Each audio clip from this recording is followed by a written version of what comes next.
to Horsefly Chronicles Radio with Julia and Philip Siracusa, sponsored by Carnation, airing live on the United Public Radio Network on 105.3 FM in New Orleans.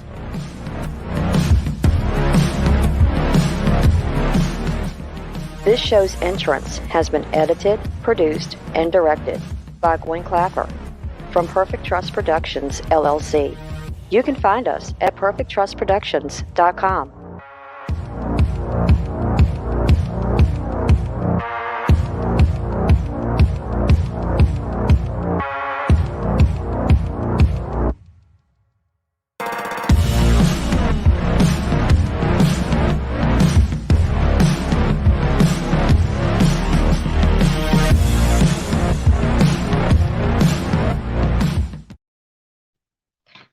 Hello, everyone, and welcome to Monday night segment of Horsefly Chronicles Radio with myself, Julia Siracusa, and Phil Siracusa. We're broadcasting live from the International Public Radio and the United Paranormal Radio Network on 105.3 FM from New Orleans. This evening's show is fully sponsored by Carnation, so we want to thank them for this sponsorship. You'll have to do a few things in order to participate. Go over to our YouTube channel, UFO Paranormal Radio, or International Public Radio.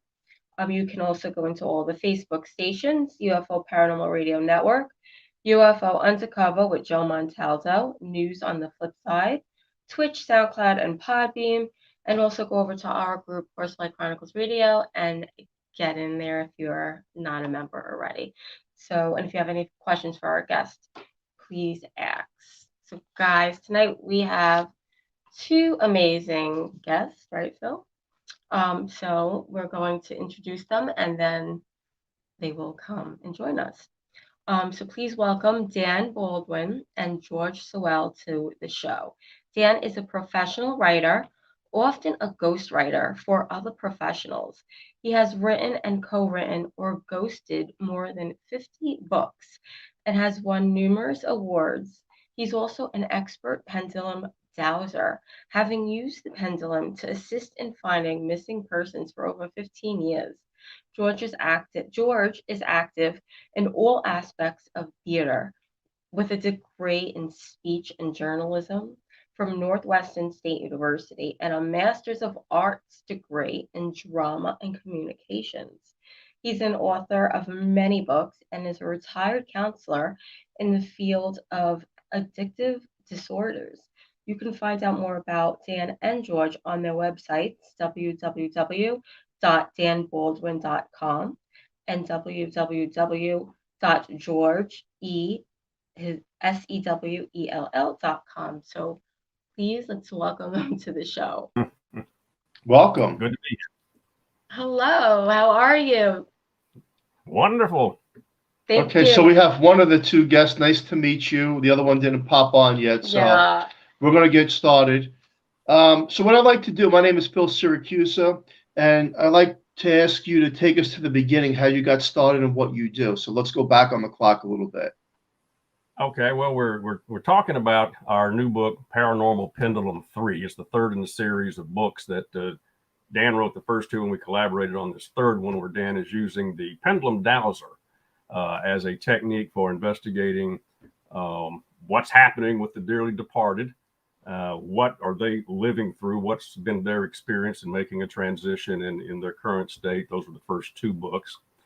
And with that background, in September of 2017, up in Shreveport, Louisiana, the northwest corner, a Shreveport woman named Lindsay Higgins had a decision that she made at that time that she was no longer going to suppress her lifelong involvement with what we would call abductions by ETs and other encounters with spirits all her life. And the way that she did that was she listened to a podcast that mentioned that a Hollywood production company was looking for people who had lifelong involvements in some sort of paranormal encounters. And she wrote up her story and bravely sent it to them. And within 14 hours, they responded with a formal Skype interview for her, and then boom, booked her into what would become the first season of Netflix series called Haunted. And hers was episode 5. Mm-hmm. And that's kind of what got things rolling, because the producers asked Lindsay, well, do you know of anybody else in Shreveport or the area who's had similar experiences or who knows about these kind of activities in the greater Shreveport, Bossier City area? And she had a friend that was aware of some of her experiences. So she asked a friend, and the friend said, oh my gosh, you need to call George Sewell. And well, I was a mutual friend, obviously. And one night the phone rang, and I generally don't answer the house phone because it's junk calls most of the time, but just had a hint that I better answer this. And I did. And it was, well, is this George Sewell? Yes. This is Lindsay Higgins. So-and-so said I should call you and we could talk. And we talked for 2 hours, as Lindsay kind of described many of the circumstances in her life from beginning around age 2.5 up until the recent time.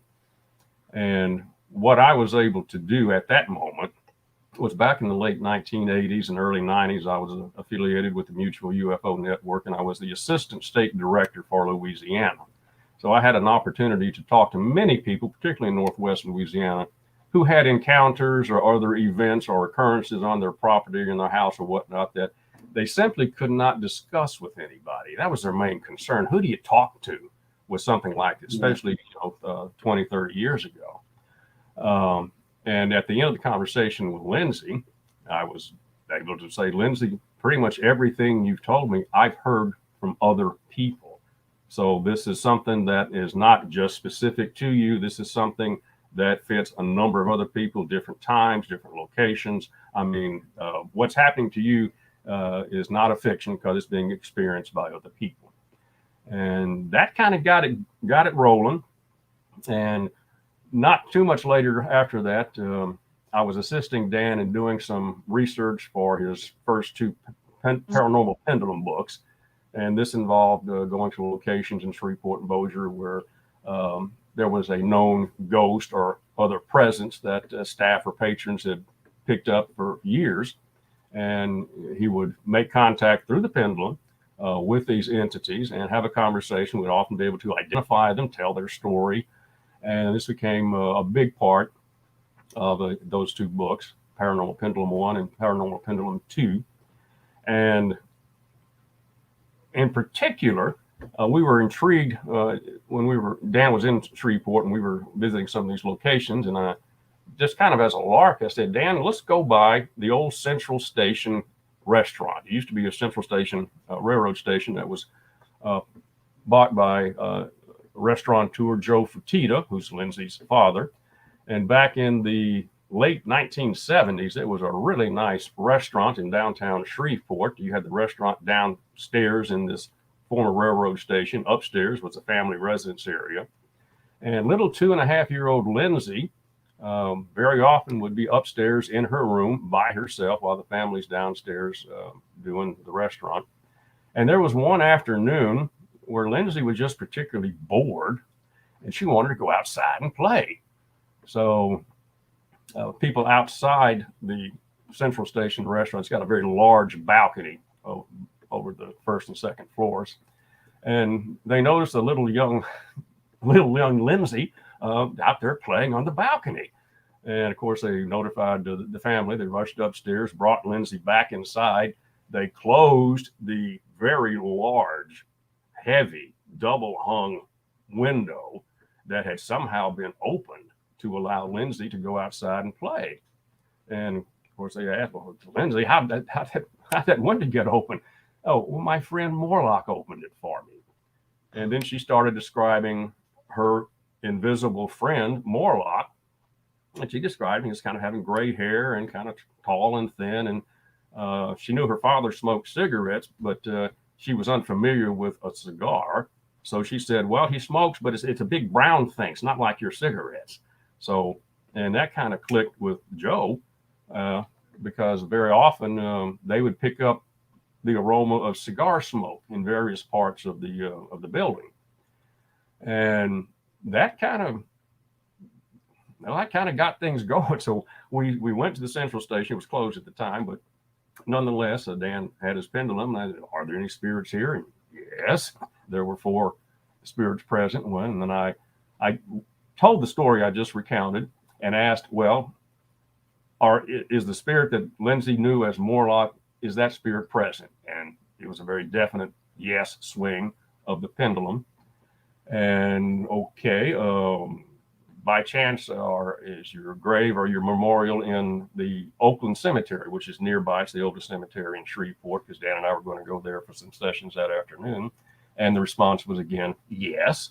So that began an afternoon of Dan using a pendulum, and we're wandering around the cemetery, being led to a particular family, W.D. Woodworth family, that was to prove to be some players in the book, as we determined. And that kind of got everything going. And once we were playing with that, then okay, Dan had met Lindsay and her husband, Tim. And well, why not? Let's use this paranormal pendulum as an investigative device to see if we can find out what's happening with Lindsay, in particular with the beings that she has seen all of her life, and particularly several instances where she was physically taken. Often there would be other encounters that were not physical in nature, as we learned, but there were definitely very real physical encounters, one of which in the Netflix series is dramatically portrayed, and it's portrayed very well according to what Lindsay experienced. So that's kind of how we got started. We spent the next 2 years tracking down what's happening with Lindsay Higgins. It's very, wow. It's very, very interesting. And, I know that Phil can relate to that episode. Yeah, I was watching the episode earlier this evening. On Netflix. And here's what's interesting. I had a similar experience. And I'm watching it, and it's just bringing back memories. And I'm like, this is too true. The 3 beings and the material objects, how they don't really exist to these beings, like they can just transport through windows or walls. And I've had my own encounter in July 2007, and it's fascinating to know that there's other people out there with similar experiences. And you think it's a dream, you think it's an hallucination, or and then no one believes you, or a prefabrication of the mind, only to realize that as time goes on, there's certain things you're able to do and you can't do. And for example, myself, I can't lift up a mattress. I get electric shock through my fingers ever since 2007. I can't, anything with a lot of coils, I can't lift. I can't hold the telephone to my left ear. I get some type of a vibrational ring. Not tinnitus, it's like a vibrating sound. So it's interesting that I watched it. I was really mesmerized by that. And I'm glad there's people out there like yourself that look into this. Will you ever get all the answers? I don't know. And when I was watching that episode, one thing that did ring true to me, when Lindsay, she said, this could be a life experience. Do they want to take me out? No, they don't. They don't. I believe that we're like a GPS to them in some sort of sense where they we're kind of in some type of an experiment. Well, that was one reason why we wanted to spend a couple of years investigating what is happening with Lindsay, particularly in that vein. And what we discovered was, we weren't expecting anything. We were just going to follow the information, and hopefully Dan will show up and we can go into some of his techniques with the pendulum. But we also had a couple of evidential mediums who were working with us, and they had some marvelous perceptions and information that really supported a lot of what we were finding with the pendulum.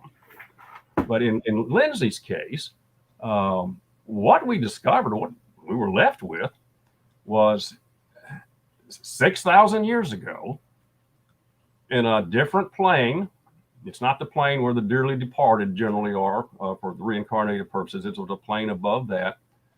Lindsay and the entity that we would call ET, although it's much more than an ET, Lindsay agreed to participate in a longitudinal, I hate to say the word experiment, but I would say process to further enhance Homo sapiens with benefits for other species.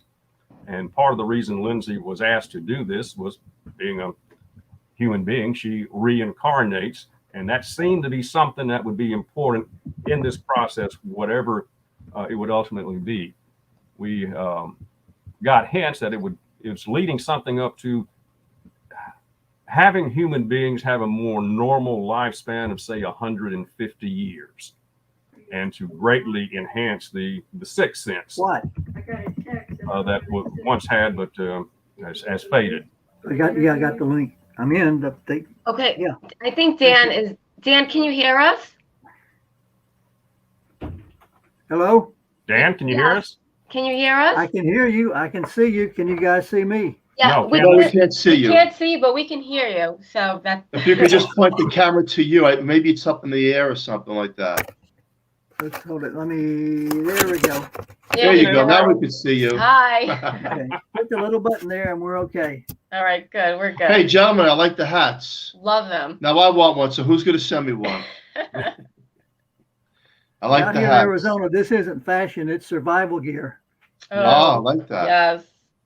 Well, thank you for joining I need us. survival gear. Yeah, in the do. Northeast. Glad to finally be here. Yeah, good to have you. So, now that you're on the pendulum, right? Talk about it. Let's talk about that. Okay, do you have a specific question or?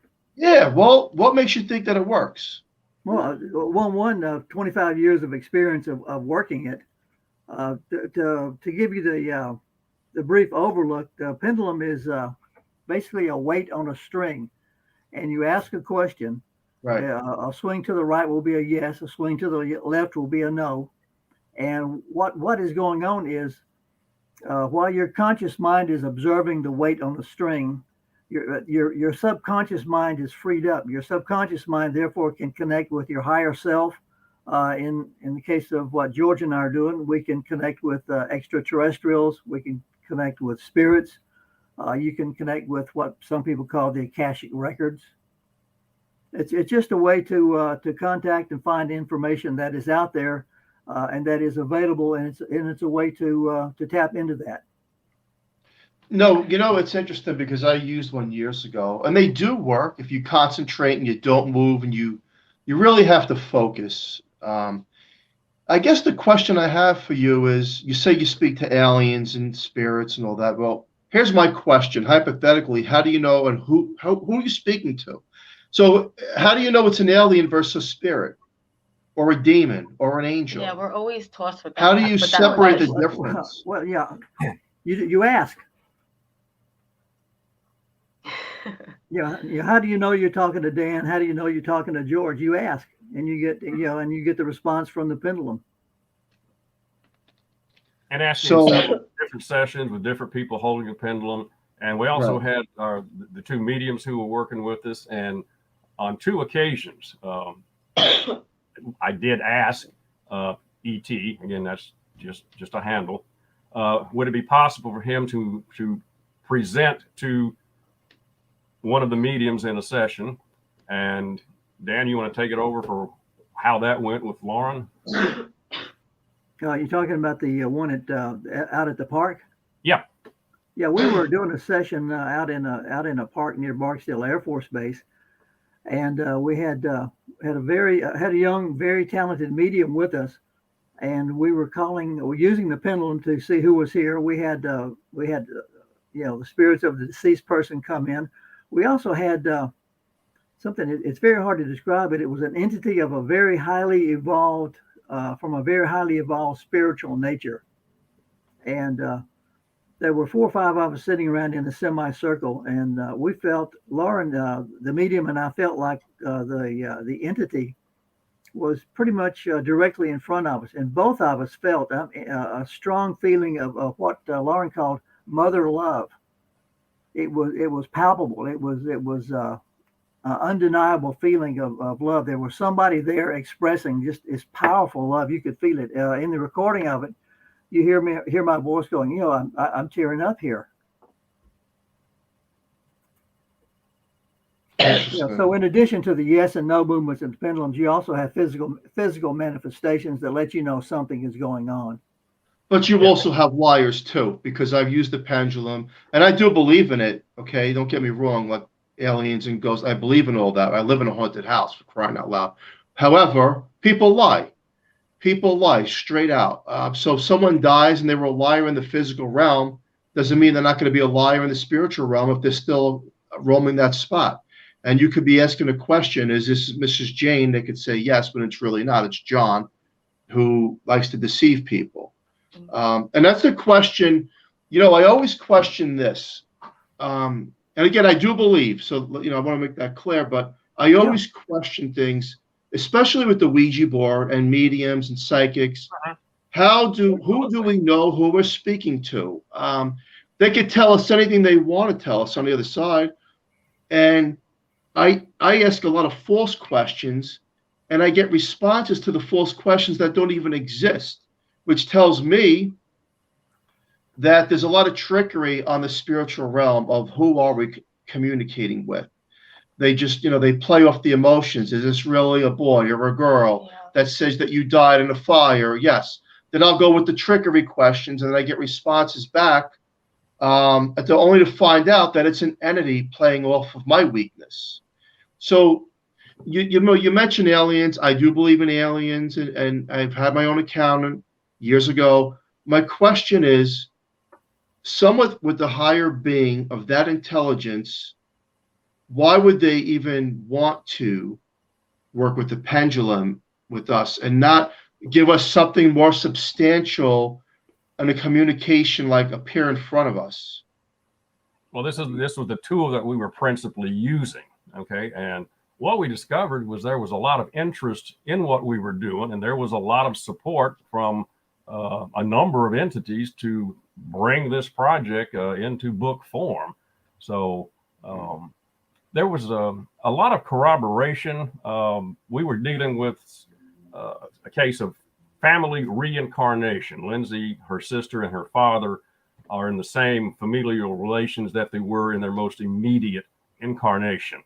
And that was of great interest. And because of the newspapers and other records available in Shreveport, I was able to get some definite histories, if you will, and events of this particular family, the W.D. Woodward family. And the information we were getting in the pendulum sessions was corroborated by the actual historical record. And we had a curator at the Spring Street Museum in Shreveport. It's kind of Shreveport's historical museum, and he was able to assist in validating addresses that were used in, say, 1908 in Shreveport. You can pull out a plat from that time and show, yes, that house was there. It was at that address. So we had a lot of corroboration when we were dealing with the entities in the process of finding out how all this is tied together. So there was a lot of checks and balance. We were investigating. We weren't parlor gaming or looking for entertainment. We were trying to find out what's happening with Lindsay Higgins and her life, and some very curious things unfolded during that 2 years. Most definitely, we're not alone in the universe. And I don't need I say this over and over again. I'm going to keep saying it. I don't need Fox News or CNN telling me that we're the only ones out here, because we're not. It's people like myself and people like what you do that help others learn that some of these things that people are going through are true. And if you don't believe, then that's your problem. Quite frankly, I know what I went through. I'm a New Yorker. I don't believe anything anybody tells me straight out. I don't care who you are. But when I experience something and I can't explain it, and other people are telling me about it that I didn't even talk about it, then it's a fact. And that's a substance. And when you got a fact and a substance, at that point, I don't care who believes the story. Aliens are real, period. We're not alone. We don't know everything, which leads me to a question, a very, very significant question. The pendulum, you can find missing people. Say again? The pendulum, you've used that in the work to find missing people. Yeah, I have in the past, and occasionally still do use the pendulum in search and rescue or search and recovery. Have you ever tried to find Natalie Holloway? Have not worked that case. Okay. Give an example, Dan, of using your pendulum in your map. I think that'll give a better understanding exactly how the tool is working for you. No, have you been successful in using the pendulum in your cases? If the question is about how to use the pendulum and looking for missing persons, one method is to use a map, and you basically go, you pick a point. Is this person north, south, east, or west of that point?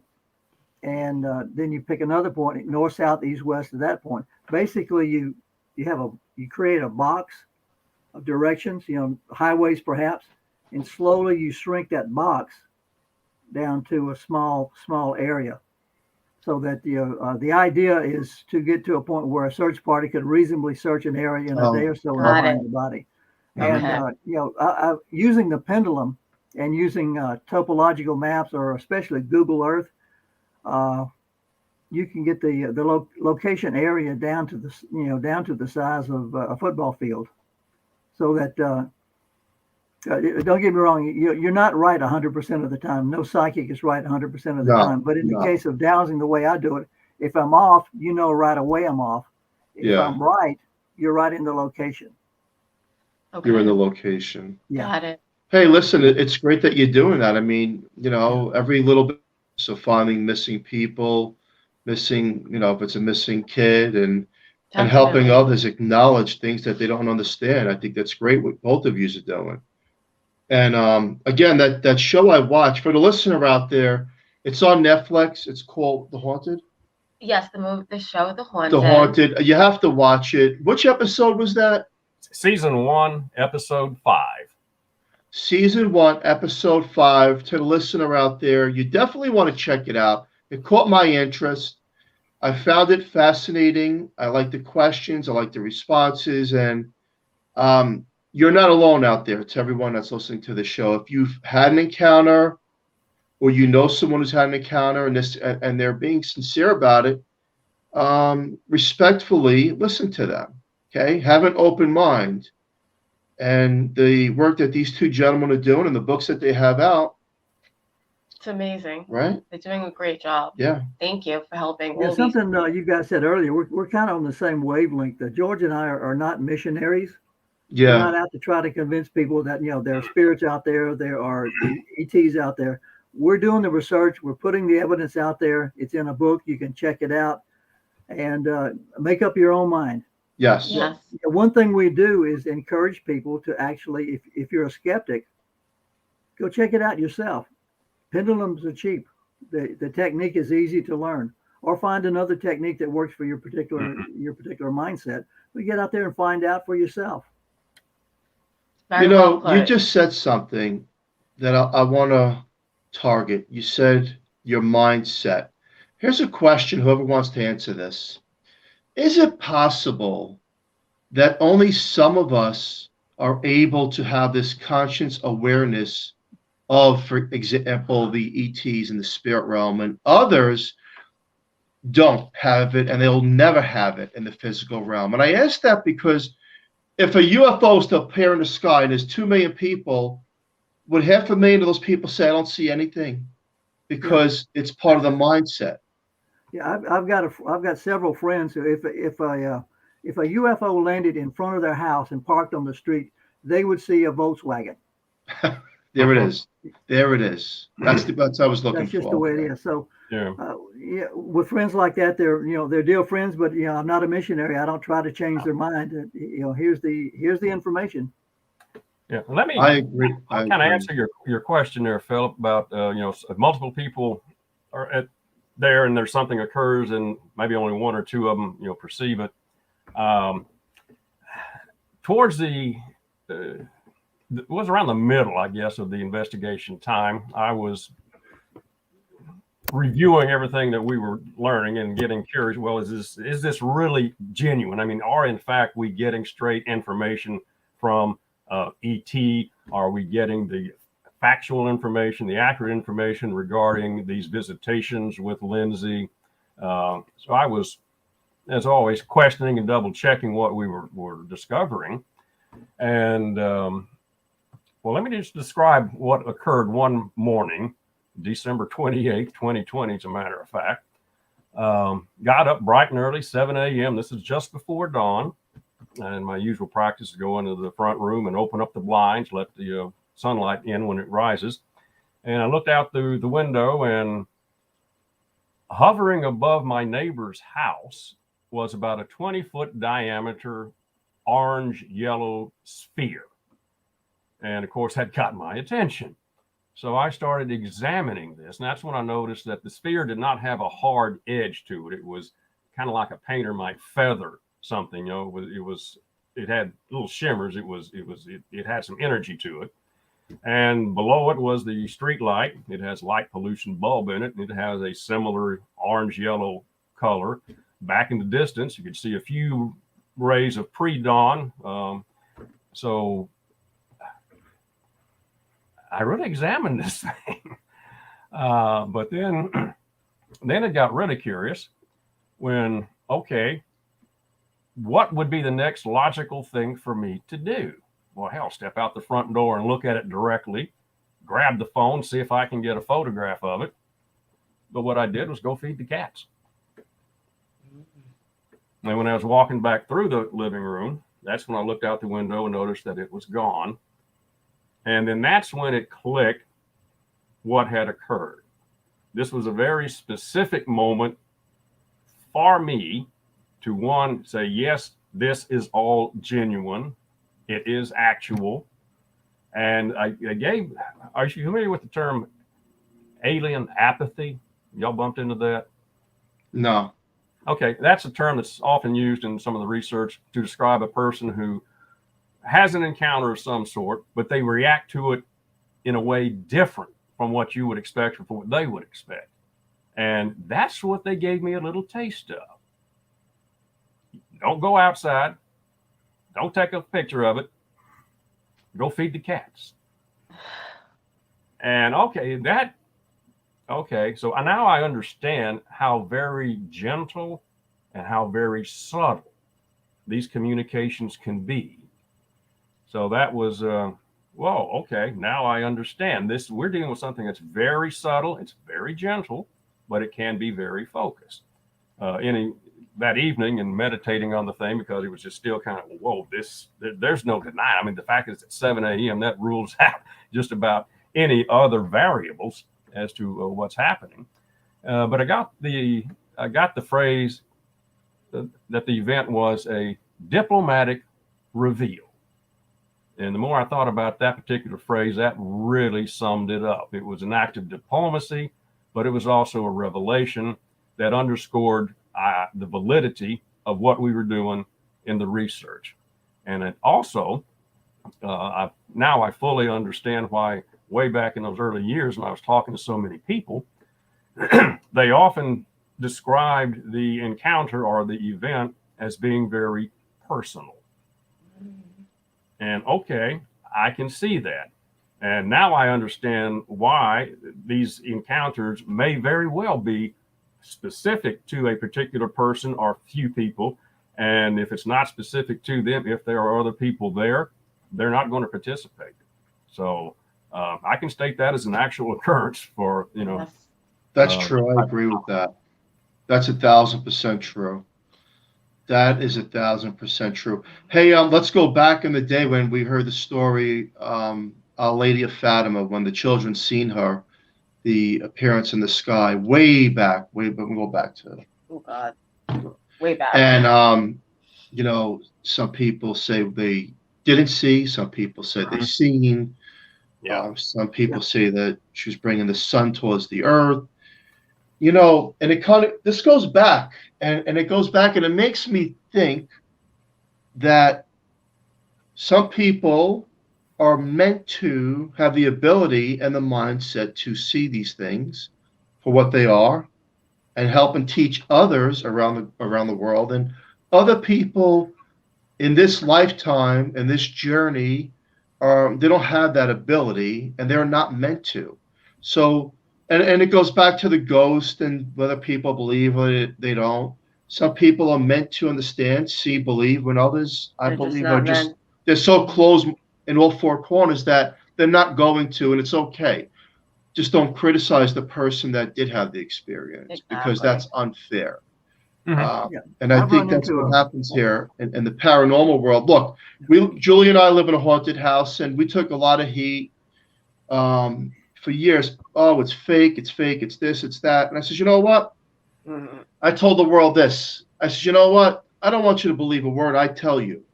What me and Julie did was we had people from around the globe come to our home, and paranormal investigators, atheists, psychics, mediums, priests, Wiccan, shaman. We've had it all come to our home, and we shut our mouths and said, okay, now tell the world what's in my house. Does it exist or it doesn't exist? And that's how the Horsefly Chronicles house became a well-known name, but it does exist. Can we explain everything behind the walls? We cannot.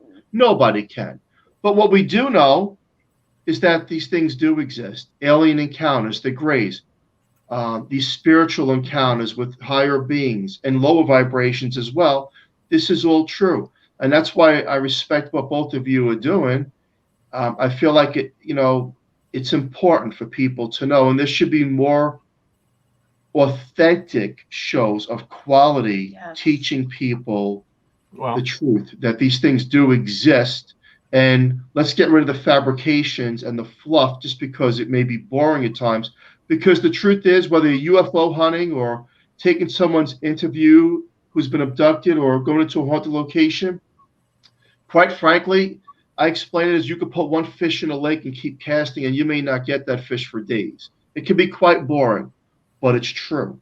Well, because the fish remains in the lake. What's interesting on that line, Phil, is I'm going to pass this over to Dan and let him describe some of the experiences he had, not only during the investigation, but is still occurring regarding the CE5 technique, Close Encounters of the Fifth Kind technique with Stephen Greer.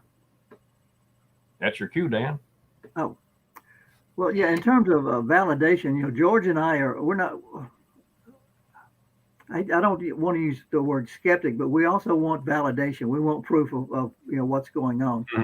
And in terms, early on when we wanted to, we were wondering, are we really talking with extraterrestrials or not?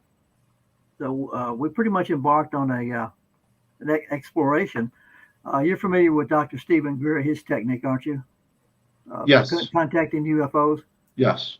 Basically, you for the audience, basically you meditate on contact, then you go out and you send out positive, loving vibrations to the universe, and then the ETs show up. So out here in the West, I have a great opportunity to head out to where there's nobody else for 20 or 30, 40 miles. And on several trips, I've been out, basically away from any lights, away from any city, away from any traffic, away from anybody. Pretty much did I'm here. There's nobody going to see us. It's okay. And I would meditate, and then I would sit out, and beam out the positive vibrations. And so far, I'm 4 for 4. There's been definite bright lights exhibiting non-ballistic motion in the sky in response to a request. Wow, that's interesting. Yeah, the most dramatic was up in New Mexico. I was down by the Gila River, and no light from any city anywhere. The nearest city was 20 miles away, way over on the other side of the mountain range. So there was nothing to interfere, no airports, nothing. And I did the meditation, and I sat down, and I just, I love everybody. Send out positive vibrations. Would you please show up? And due north of me, there was like a brilliant, bright flash. There's the whitest light you can imagine, about the size of a street light from a block away. That was that big, much bigger, quarter the size of the moon. It was flash, and then a huge arc of bright light all the way across the sky. Fascinating. That's There's incredible. No what's way that? that could be an airplane, a meteor. No way it could be a satellite.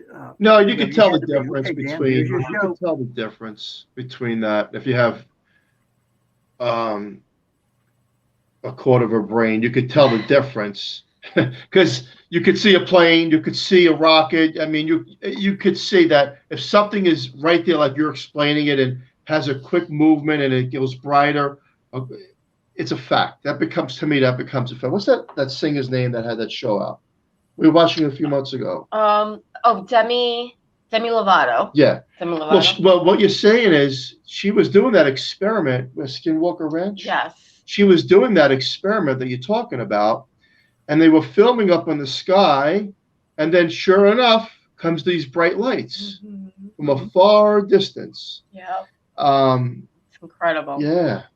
Yeah, well, I tried the same technique on another trip. Months later, I was up in Utah. Again, I was looking over the Navajo reservation. There's no lights, no roads, no town, not even any farms out where I was looking, where I was camping. And I did the same thing. I meditated long and pleasantly. I sent out the request. Nothing happened. Went to sleep on my cot. About 3:00 in the morning, boing, wide awake, sit up. About over the reservation was a bright yellow light about the size of the moon. The moon had set hours earlier, but it was just a big, huge glowing globe the size of the moon hanging up over the reservation. And I watched it for probably about a minute, and then it was just gone. Wow. That's But then again, there's meditation, there was a request, there was positive feelings, and there was a response. Mm-hmm. Yeah, that's important. And that's similar to paranormal investigating. It's the intent of the person. Exactly. If you go into a haunted location acting like a moron, you're not going to get anything. If you go in with an intent to understand, believe, and open yourself up to what the possibilities are, you're going to be more receptive to getting a quality response versus, trickery of the mind, for example. So it's intent, it's belief, it's positivity, it's opening yourself up and your awareness. If you're closed-minded. We've never had a negative experience. Mm-mm. And I think that's because we go in expecting a positive experience. Yeah. Well, exactly. Let's talk about this.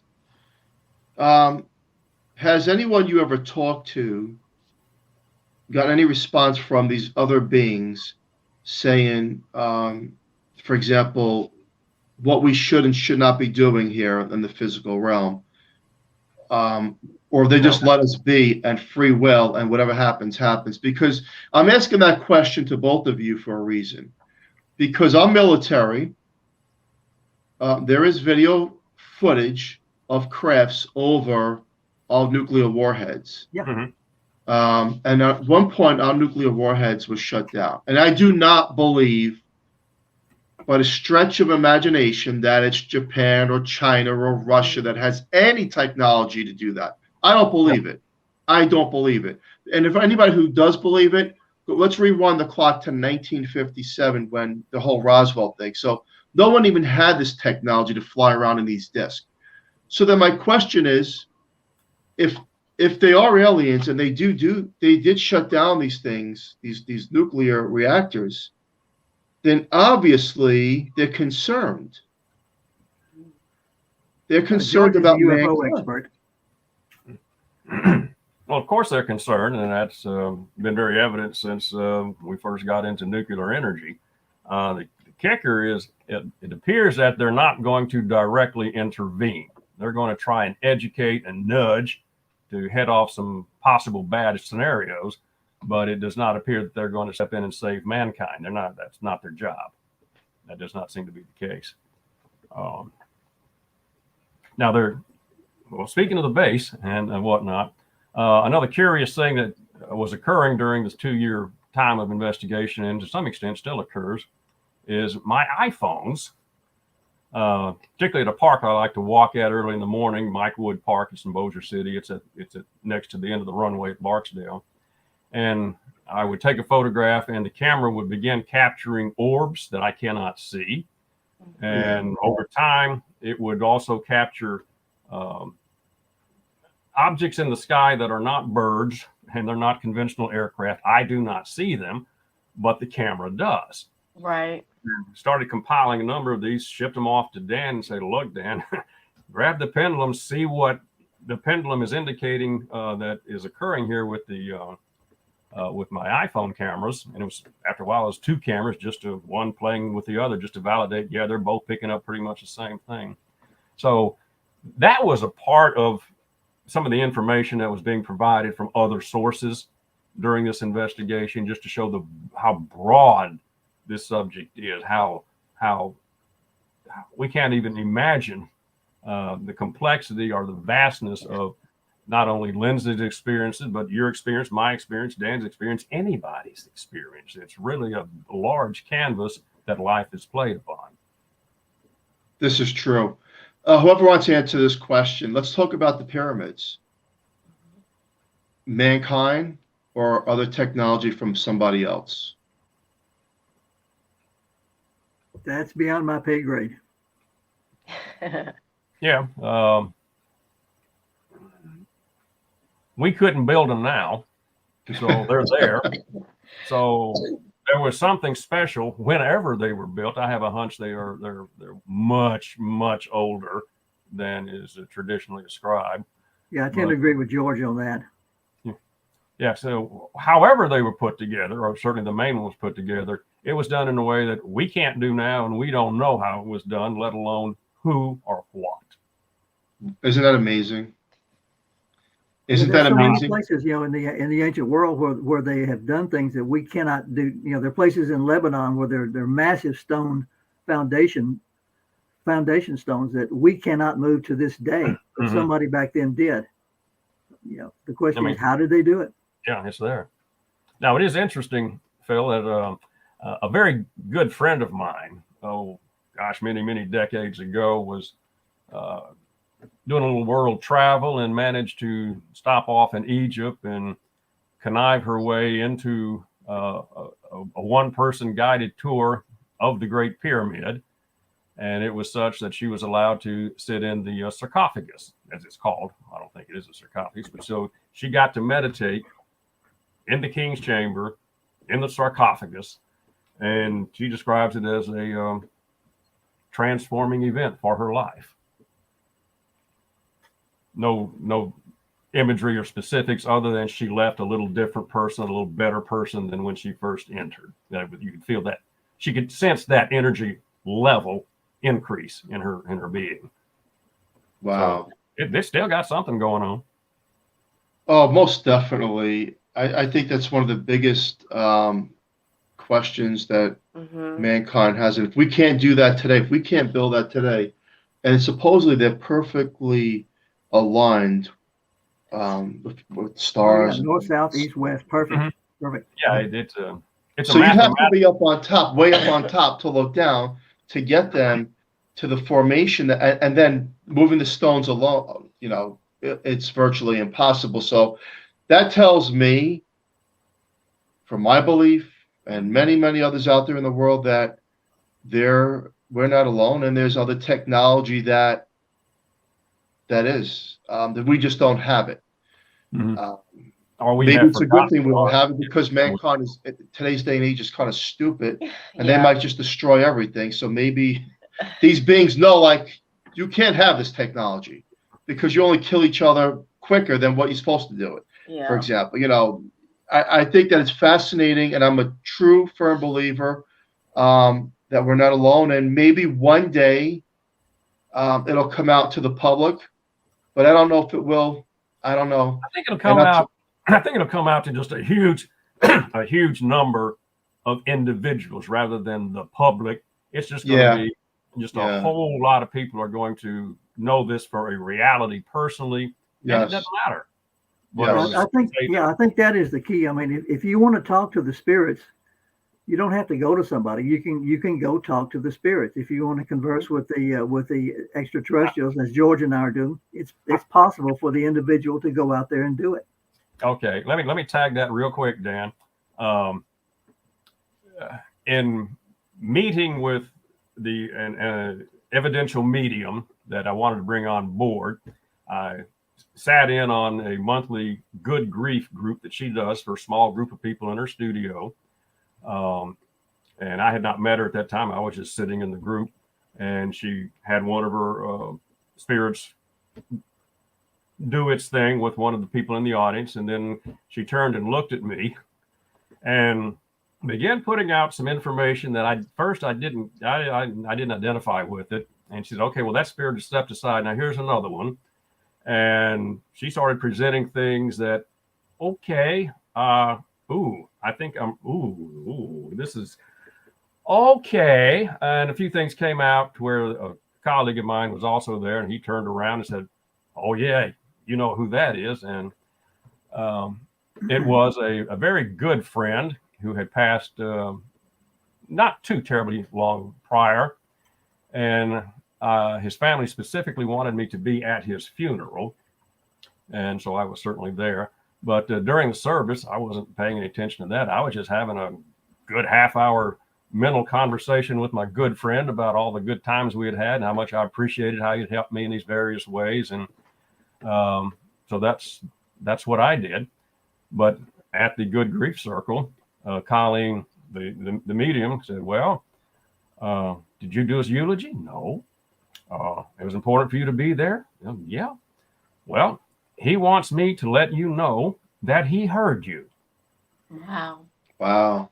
So that was my good friend's way of saying, okay, keep that mental communication going because it can be two-way. We get it. So that was very generous of my good friend.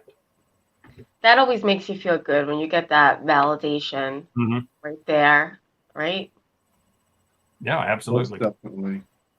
That's fascinating. Hey, Jim, where can people get your books? Give us the name of the books, some of the books, and all that good stuff, and all your contact information. Okay, I'll start first, and then I'll let George tell his books. But the book George and I wrote is the Paranormal Pendulum 3. I've got the Paranormal Pendulum, the Paranormal Pendulum 2, are my books about pendulum dowsing. I've also got a how-to book on pendulum dowsing, a book on how to form it's called the Psychic Detective Guidebook. And I've got a book called They Are Not Yet Lost about psychic detecting. And those are all available on wherever you buy your books, Amazon or Smashwords, D2T, wherever, Barnes & Noble, wherever. George, you have books? Yeah, there are a couple that might be of interest. There's one, Paranormal Pendulum 3, that is just out. I have a novel called A Turn at the Point that involves all of these factors. And kind of my signature book is Habits, Patterns, and Thoughts That Go Bump in the Night. And these are all available at Amazon. And I have more information about them and some other interesting things at my website, which is www.georgeesewell.com. Okay. So whoever wants to go first, give me, what can people take away from reading the books? I need a takeaway. It's a very, very, very large universe. You are an important part of it, and you can become more a bigger and more engaging participant in it. Very good. And you will, okay. And then, so by reading the book, you will benefit from. Well, you'll benefit from from Lindsay's experience.